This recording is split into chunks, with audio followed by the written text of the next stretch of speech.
ಇವತ್ತಿನ ವಿಡಿಯೋದಾಗ ನಾನು ನಿಮಗೆ ತಿಳಿಸ್ಕೊಡ್ತೀನಿ ರೀ ನೆಫ್ರೋಟಿಕ್ ಸಿಂಡ್ರೋಮ್ ಬಗ್ಗೆ. ನೆಫ್ರೋಟಿಕ್ ಸಿಂಡ್ರೋಮ್ ಅಂದ್ರೆ ಏನು, ಇದು ಆಗ್ಲಿಕ್ಕೆ ಕಾರಣ ಏನು, ಇದು ಆದ್ರೆ ರೋಗಿಗೆ ಏನೇನು ಲಕ್ಷಣ ಇರ್ತವೆ, ಡಾಕ್ಟರ್ ಇದ್ರಾಗ ನಿಮ್ಗೆ ಯಾವ್ಯಾವ ಟೆಸ್ಟ್ ಮಾಡಿಸ್ಲಿಕ್ಕೆ ಹೇಳ್ತಾರೆ, ಮತ್ತು ಇದ್ರದ್ದು ಅಲೋಪತಿಕ್ ಆಯುರ್ವೇದಿಕ್ ಟ್ರೀಟ್ಮೆಂಟ್ ಏನೇನು ಇರ್ತೈತಿ, ಮತ್ತು ಯಾವ ಡಯಟ್ ನೀವು ಇದ್ರ ಫಾಲೋ ಮಾಡಬೇಕು, ಯಾವ ಡಾಕ್ಟರ್ನ ಕನ್ಸಲ್ಟೇಷನ್ ಮಾಡ್ಬೋದು, ಸಂಪೂರ್ಣ ಮಾಹಿತಿ ನಾನು ನಿಮ್ಗೆ ಈ ವಿಡಿಯೋದಾಗ ತಿಳಿಸ್ಕೊಡ್ತೀನಿ. ವಿಡಿಯೋ ಸ್ಟಾರ್ಟಿಂಗ್ಲಿಂದ ಎಂಡ್ ತನಕ ಮಿಸ್ ಮಾಡದೆ ನೋಡಿ. ನಮಸ್ಕಾರ ಸ್ನೇಹಿತರೆ, ನೀವು ನೋಡ್ತಾ ಇದ್ರೆ YouTube channel Venkatesh H Poojar ಮತ್ತು ನಾನು ಡಾಕ್ಟರ್ ವೆಂಕಟೇಶ್ ಎಚ್ ಪೂಜಾರ್. ಬನ್ನಿ ಇವತ್ತಿನ ಚರ್ಚೆಯನ್ನು ಶುರು ಮಾಡೋಣ.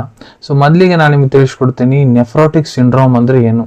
ಸೊ ನೋಡ್ರಿ, ಕಿಡ್ನಿದಾಗ ಒಂದು ಭಾಗ ಇರ್ತೈತಿ ಗ್ಲೋಮಿರೂಲ್ಸ್. ಸೊ ಗ್ಲೋಮಿರೂಲ್ಸ್ ಏನ್ ಮಾಡ್ತೈತಪ್ಪ ಅಂದ್ರ ಒಂದು ಸಾಣಿಗೆ ತರ ಇರ್ತೈತಿ, ಸಾಣಿಗೆ ಅಂತ ಹೇಳ್ಬೋದು, ಹಿಟ್ ಸಾಣಿಸ್ತಾರಲ್ಲ ಆ ರೀತಿ ಒಂದು ಸಾಣಿಗೆ ಇರ್ತೈತಿ. ಅದ್ರ ಕೆಲಸ ಏನಪ್ಪಾ ಅಂದ್ರ ನಿಮ್ಮ ರಕ್ತವನ್ನು ಫಿಲ್ಟರ್ ಮಾಡುತ್ತದ. ಮತ್ ಏನ್ ಮಾಡುತ್ತ ಫಿಲ್ಟರ್ ಮಾಡಿ ವೇಸ್ಟ್ ಭಾಗ ಏನಿರ್ತೈತಿ ನೋಡ್ರಿ, ನಿಮ್ ಮೂತ್ರ ಮಾರ್ಗಲಿಂತ್ರ ನಿಮ್ ಶರೀರ ಹೊರಗಡೆ ಕಳಿಸ್ಕೊಡ್ತೈತ್ರಿ. ಅಂದ್ರ ಕೆಲವೊಂದಿಷ್ಟು ಕಂಡೀಷನ್ ಆಗಿ ನೆಫ್ರೋಟಿಕ್ ಸಿಂಡ್ರೋಮ್ ನಾಗ ಏನಾಗುತ್ತಪ್ಪ ಅಂದ್ರ ನಿಮ್ ಗ್ಲೋಮಿರೂಲ್ಸ್ ಏನಿರ್ತೈತಿ ಸಾಣಿಗೆ ಅದು ಕೆಟ್ಟ ಹೋಗಿರ್ತೈತ್ರಿ. ಅದ್ರ ಸಂಬಂಧ ಏನಾಗ್ತೈತಿ, ರಕ್ತದ ಪ್ರಮುಖ ಅಂಶಗಳು ಯಾವಪ್ಪ ಅಂದ್ರ ಅವನ್ ಕೂಡ ಫಿಲ್ಟರ್ನಾಗ ಹಿಡ್ಕೊಳಿಕ್ ಆಗಂಗಿಲ್ಲ ಅಂತ ಅವಶ್ಯಕ ವಸ್ತುಗಳನ್ನು ಕೂಡ ಹೊರಗೆ ಕಳಿಸ್ಲಿಕ್ಕೆ ಸ್ಟಾರ್ಟ್ ಮಾಡಿಬಿಡ್ತೈತ್ರಿ. ಉದಾಹರಣೆಗೆ ಪ್ರೋಟೀನ್.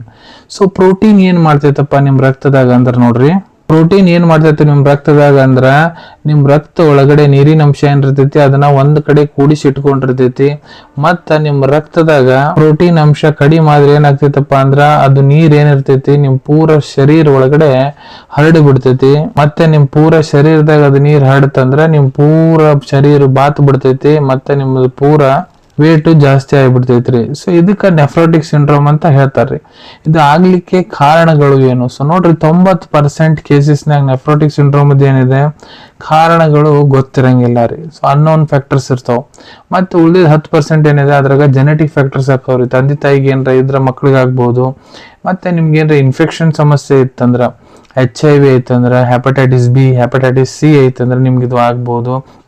ಮತ್ತೆ ಇದು ಲಾರ್ಜ್ಲಿ ಯಾವ ಮಕ್ಕಳಿಗೆ ಆಗ್ತೈತೆ ಅಂದ್ರೆ ನೋಡ್ರಿ, ಹುಟ್ಟಿದ ಮಕ್ಕಳಲ್ಲಿ ಅಂತ ನಿಮ್ ವಯಸ್ಸು 18 ವರ್ಷದ ಮಟ್ಟ ಅದಿರಂದ್ರ ನಿಮಗೆ ಈ ಸಮಸ್ಯೆ ಕಾಡಬಹುದು. ಸೊ ಈ ಮಕ್ಕಳಿಗೆ ಇದು ಆಗೋ ಸಾಧ್ಯತೆ ಜಾಸ್ತಿ ಇರ್ತೈತ್ರಿ. ಹಂಗಂತ ಅಂದ್ಬಿಟ್ಲೆ 18 ವರ್ಷ ಮೇಲೆ ಅವ್ರಿಗೆ ಒಟ್ಟ ಆಗಂಗಿಲ್ಲ ಅಂತ ಇಲ್ಲ, ಆಗ್ತೈತಿ, ಆದ್ರ ಕಡಿಮೆ ಚಾನ್ಸ್ ಇರ್ತೈತಿ, ಆಗ್ತೈತಿ. ಆದ್ರ ಈಗ ಇದ್ರಾಗ ಲಕ್ಷಣ ಏನಿರ್ತಾವ ನಾನು ನಿಮ್ಗೆ ತಿಳಿಸ್ಕೊಡ್ತೇನೆ ನೋಡ್ರಿ. ಸೊ ಪೇಷಂಟ್ ಏನಿರ್ತೈತಿ ಅವ್ರದ್ದು ಕಣ್ಣಿನ ತಳಗಡೆ ನೀರು ತುಂಬ್ಕೊಂಡ್ಬಿಟ್ಟಿರ್ತೈತಿ, ಕಾಲಾಗ ಪಾದದಾಗ ಪೂರ್ತಿ ನೀರು ತುಂಬ್ಕೊಂಡ್ಬಿಡ್ತೈತಿ. ಮತ್ತ ಅವ್ರದ್ದು ಕಾಲ್ಮಡಿ ಏನಿರ್ತಾವ ಮೂತ್ರ ಒಂದ್ ಪರಿ ತಬ್ಕರ್ ನೀರ್ ಬಂದಂಗ ಬರ್ತಿರ್ತಾವ್ರಿ, ಫೋಮಿ ಯೂರಿನ್ ಬರ್ತಿರ್ತೈತ್ರಿ. ಮತ್ತ ನಿಮ್ ಮೂತ್ರದಾಗ ರಕ್ತ ಹೋಗೋದು, ನಿಮ್ ತೂಕ ಬಹಳ ಜಾಸ್ತಿ ಆಗಿಬಿಡ್ತೈತ್ರಿ. ಯಾಕಂದ್ರೆ ಮೈ ತುಂಬಾ ನೀರ್ ತುಂಬ್ಕೊಂಡ್ಬಿಟ್ಟಿರ್ತೈತಲ್ಲ, ಫ್ಲೂಯಿಡ್ ರಿಟೆನ್ಷನ್ ಸಂಬಂಧ ಬಹಳ ಜಾಸ್ತಿ ಆಯಾಸ ಆಗೋದು, ಹೊಟ್ಟೆ ಹಸಿಲಾರ್ದಂಗ ಇರೋದು, BP ಜಾಸ್ತಿ ಆಗೋದು, ಇವೆಲ್ಲ ಲಕ್ಷಣ ನಿಮ್ಗೆ ಆಗ್ಬೋದ್ರಿ. ಈಗ ಈ ಕಂಡೀಷನ್ ಆದ್ರೆ ಡಾಕ್ಟರ್ ನಿಮ್ಗೆ ಯಾವ ಟೆಸ್ಟ್ ಮಾಡಿಸ್ಲಿಕ್ಕೆ ಹೇಳ್ತಾರೆ. ಸೊ ನೋಡ್ರಿ, ನಿಮ್ಗೆ CBC, electrolytes, cholesterol, urea, creatinine test, urine albumin, urine protein, urine protein creatinine ratio, hepatitis B, hepatitis C, HIV. ಮತ್ತು ಕೆಲವೊಂದಿಷ್ಟು ಕೇಸಸ್ನಾಗ ಚೆಸ್ಟ್ ಎಕ್ಸ್ರೇ ಮಾಡಕ್ ಹೇಳ್ತಾರೆ, TB ರೂಲ್ ಔಟ್ ಮಾಡಕ. ಮತ್ತು ಹೊಟ್ಟಿ ಸ್ಕ್ಯಾನಿಂಗ್, ಅಲ್ಟ್ರಾಸೌಂಡ್, ಅಬ್ಡೋಮಿನ್, ಪೆಲ್ವಿಸ್, ಮತ್ತು ರೀನಲ್ ಬಯೋಪ್ಸಿ ಕೂಡ ಮಾಡಕ್ ಹೇಳ್ತಾರ್ರಿ. ಸೊ ಇವೆಲ್ಲ ಟೆಸ್ಟ್ ಮಾಡಿ ಡಾಕ್ಟರ್ ಕನ್ಫರ್ಮೇಶನ್ ತೊಗೊಂತಾರ್ರಿ. ಸೊ ಇದ್ರ ಟ್ರೀಟ್ಮೆಂಟ್ ಏನು? ಸೊ ನೋಡ್ರಿ, ಮಾಡರ್ನ್ ಅಲೋಪತಿಕ್ದಾಗ ಡಾಕ್ಟರ್ ನಿಮ್ಗೆ ಸ್ಟೀರಾಯ್ಡ್ ಟ್ಯಾಬ್ಲೆಟ್ ಸ್ಟಾರ್ಟ್ ಮಾಡ್ತಾರ್ರಿ. ಮೊದ್ಲು ಇನಿಷಿಯಲಿ ಡೋಸ್ ಕೊಟ್ಟಿರ್ತಾರ, ಮತ್ತು ಅದನ್ನ ಟ್ಯಾಪರ್ ಮಾಡ್ಕೊಂತ ಹೋಗ್ತಾರ್ರಿ. ಸ್ಟೀರಾಯ್ಡ್ ಟ್ಯಾಬ್ಲೆಟ್ಸ್ ಕೊಟ್ಟಿರ್ತಾರ. ಆಯುರ್ವೇದಿಕ್ದಾಗ ಏನಿದ್ರೆ ಟ್ರೀಟ್ಮೆಂಟ್ ಇರ್ತೈತೆ ಅಂದ್ರೆ ನೋಡ್ರಿ, ಡಾಕ್ಟರ್ ನಿಮ್ಗೆ ಏನ್ ಸಮಸ್ಯೆ ಆಗಿದೆ, ಅದ್ರ ಯಾವ ದೋಷ ಪ್ರಿಡಾಮಿನೆಂಟ್ ಇದೆ ಅದನ್ನ ನೋಡ್ಕೊಂಡು ಅದ್ರ ಪ್ರಕಾರ ನಿಮ್ಗೆ ಪಂಚಕರ್ಮ ಪ್ರೊಸೀಜರ್ ಸಜೆಸ್ಟ್ ಮಾಡ್ತಾರ. ಮತ್ತೆ ನಿಮ್ಗೆ ಬಾಯಿ ಮೂಲಕ ತಗೊಳಿಕ್ಕೆ ಇಂಟರ್ನಲ್ ಮೆಡಿಸಿನ್ಸ್, ಸಿರಪ್ಸ್ ಕೊಟ್ಟಿರ್ತಾರ್ರಿ. ಅದ್ರ ಒಂದ್ ಹಂತದಾಗ ನಿಮ್ ಕಿಡ್ನಿದ ಏನ್ ಸಮಸ್ಯೆ ಆಗಿರ್ತೈತಿ ಅದು ಗುಣ ಆಗ್ತೈತಿ. ಇದ್ರಾಗ ಈಗ ನೆಫ್ರೋಟಿಕ್ ಸಿಂಡ್ರೋಮ್ ನಿಮ್ಗೆ ಐತಂದ್ರೆ ಏನ್ ಡಯಟ್ ಫಾಲೋ ಮಾಡ್ಬೇಕು? ಸೊ ನೋಡ್ರಿ, ನೀವು ಜಾಸ್ತಿ ಪ್ರಮಾಣದಾಗ ನೀರ್ ಕುಡಿಯಕ್ ಹೋಗ್ಬಾರ್ದು, ಲಿಮಿಟ್ ಇಟ್ಕೋಬೇಕು. ಮತ್ತ ಉಪ್ಪು ಒಟ್ಟ ತಿನ್ನಕ್ ಹೋಗ್ಬಾರ್ದು, ಇಲ್ಲ ಬಹಳ ಕಡಿಮೆ ತಿಂದ್ರೆ ಒಳ್ಳೇದು. ಮತ್ ಜಾಸ್ತಿ ಎಣ್ಣೆ ಆಹಾರ, ಫ್ಯಾಟಿ ಆಹಾರ, ಮತ್ತೆ ನಾನ್ ವೆಜ್ ಏನ್ ತಿನ್ನಕ್ ಹೋಗ್ಬಾರ್ದ್ರಿ. ತೆತ್ತಾತು, ಚಿಕನ್, ಮಟನ್ ಏನು ಒಟ್ಟ ಮುಟ್ಟಕ್ ಹೋಗ್ಬಾರ್ದು. ಮತ್ ಸಿಹಿ ಪದಾರ್ಥ ಒಟ್ಟ ಮುಟ್ಟಕ್ ಹೋಗ್ಬಾರ್ದ್ರಿ.